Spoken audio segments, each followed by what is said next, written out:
let me share the story of redesigning a wedding gown from white to one of a kind. So the bride bought the dress, and the peach color that she wanted to match with her husband didn't came the right color.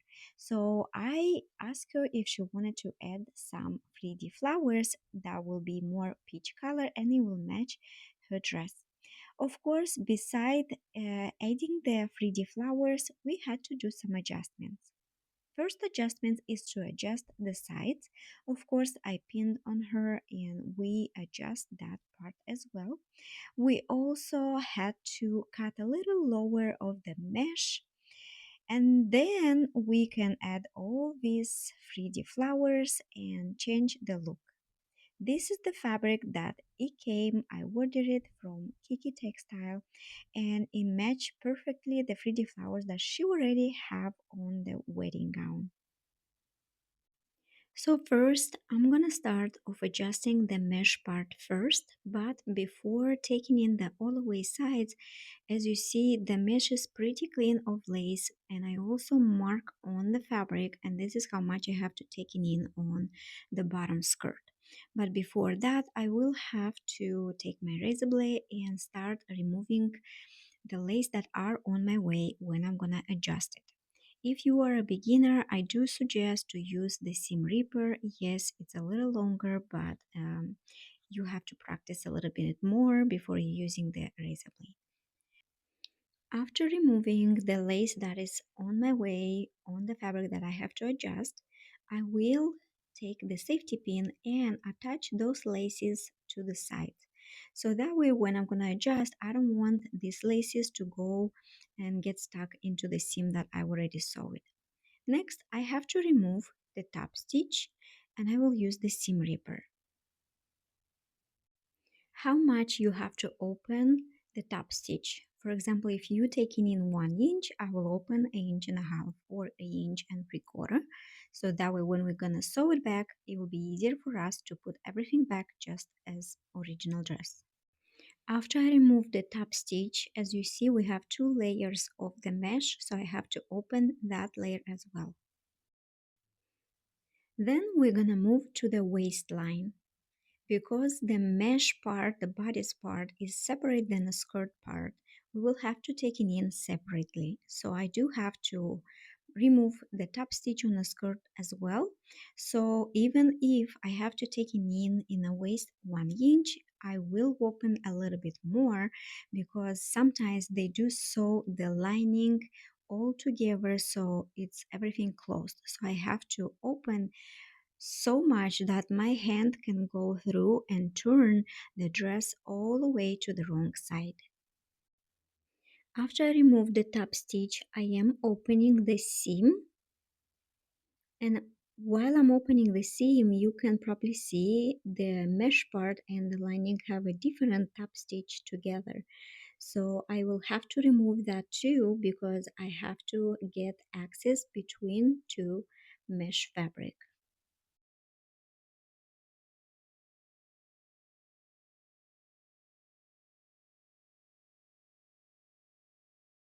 Now I'm gonna start marking one more time so that way when I will taking in the sides, I want to see the marks on both laces, so I will mark exactly how much I have to take it in. You also can take a ruler and measure so that way you know already how much to adjust. The pen I'm using is a removable pen, and when you steam it, it's just disappearing. Just make sure you're using the right color because let's say pink and purple, sometimes you can see on the white marks. So I use like black, blue, or green. As you see, I'm turning the mesh part to the wrong side, so I will be able to adjust first one side and then the other side. You also can add pins, so it'll be easier for you to adjust. On some dresses, we have access through the lining, but this, because the bodice is separate than the skirt, we will have to adjust separately. Make sure to do the back stitch and the length of the stitch, make sure it's 3 or 3.5.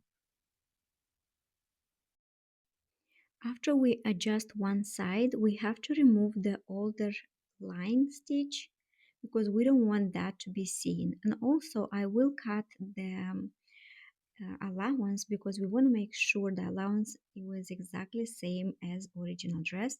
But even if on original dress was just half inch, I would leave at least 3/4 because in case if the customer wanted to let it out back, you still have plan B and you are safe to adjust it back, let it out, because it does happen sometimes because of the stress or like life happens.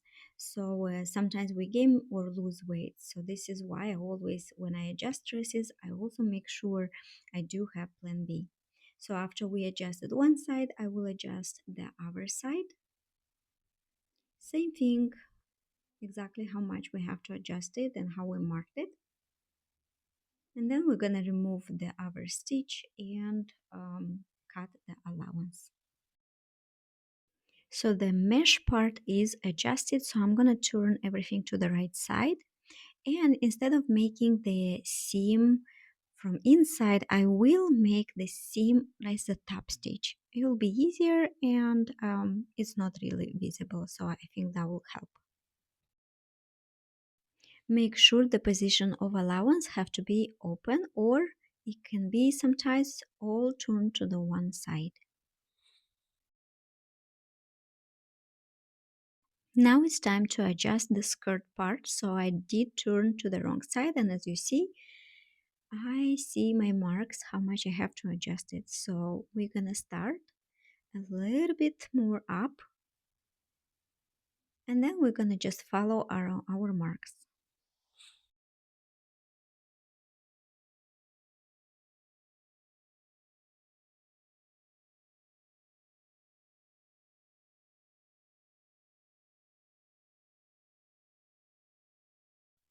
On the skirt, all the layers and beside the lining is sewed together.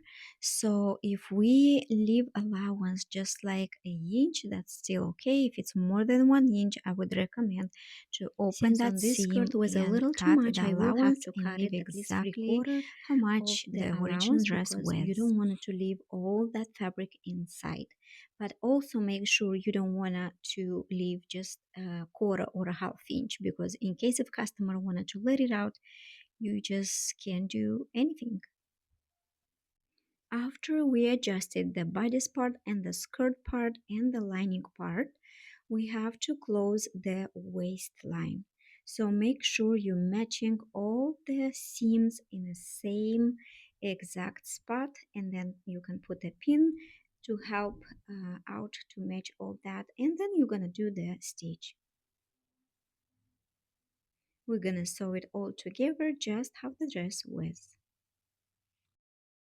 After the seams are adjusted, I'm gonna have to lower a little bit the mesh part.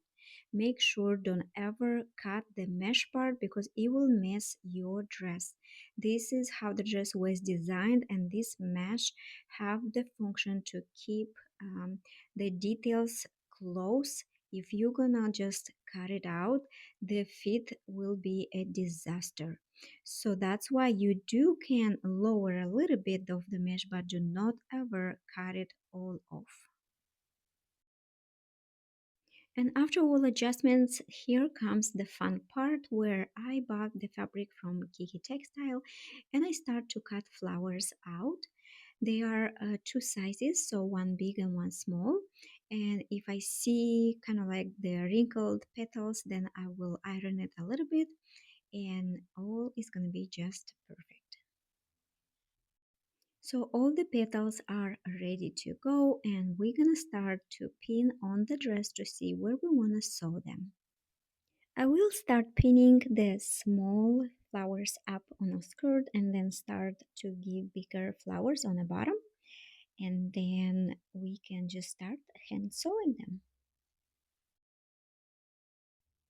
I didn't want to put too many since we do have these beautiful flowers. We just want a little bit of this flower to match the groom suit. So after all it's pinned, I will take the thread and needle and I will start hand stitch them. So finishing the last touches on the flowers, and then as you see on the sides I did open the lace, so I have to put it everything back. I did left to the last, at least to see where I wanted to sew my flowers first, and then we can add all that lace back. And all that lace is also hand stitched, so we're just gonna take a simple one thread, same color as the embroidery, and we're just gonna start sewing all around. I also keep everything original just like the dress is made, so I do have to add back that white flower that I removed. So sometimes I do make picture of the dress before removing the lace, so that way when I'm sewing everything back, I know exactly where and how to sew it.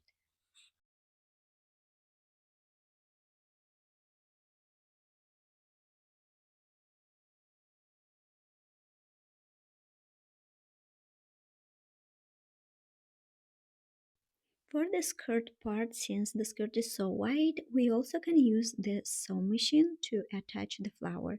So as you see, I'm sewing between the layers of the petals from one side and other side, and that makes a little faster to sew all the flowers.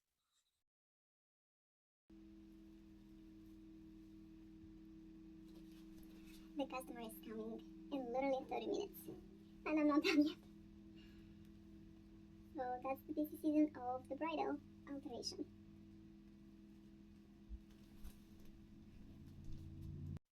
I had to double check the skirt part to see where I have to add more flowers, and I just added them literally 30 minutes before the customer came. This is how busy season it was.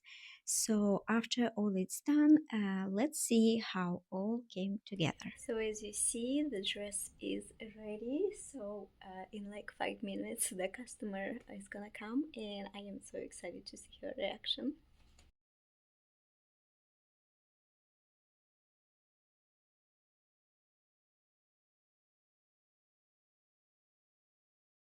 Okay, three, two, one. Oh my gosh, it's so beautiful. Wow. Wow. Oh wow, that looks really beautiful. That's so nice. The most rewarded thing is when you hear the feedback from the customers, and that's what makes me to love what I do. I do love to redesign the dresses, to transform them, and see the pictures that the customers send. Thank you so much. Did you know 90% of people who watch free tutorials are not subscribed to my channel yet? I would really appreciate if you can hit that button and support my channel, and I will create more free tutorials about alteration, about upcycle clothes, and much more interesting projects. Thank you so much, and thank you for watching.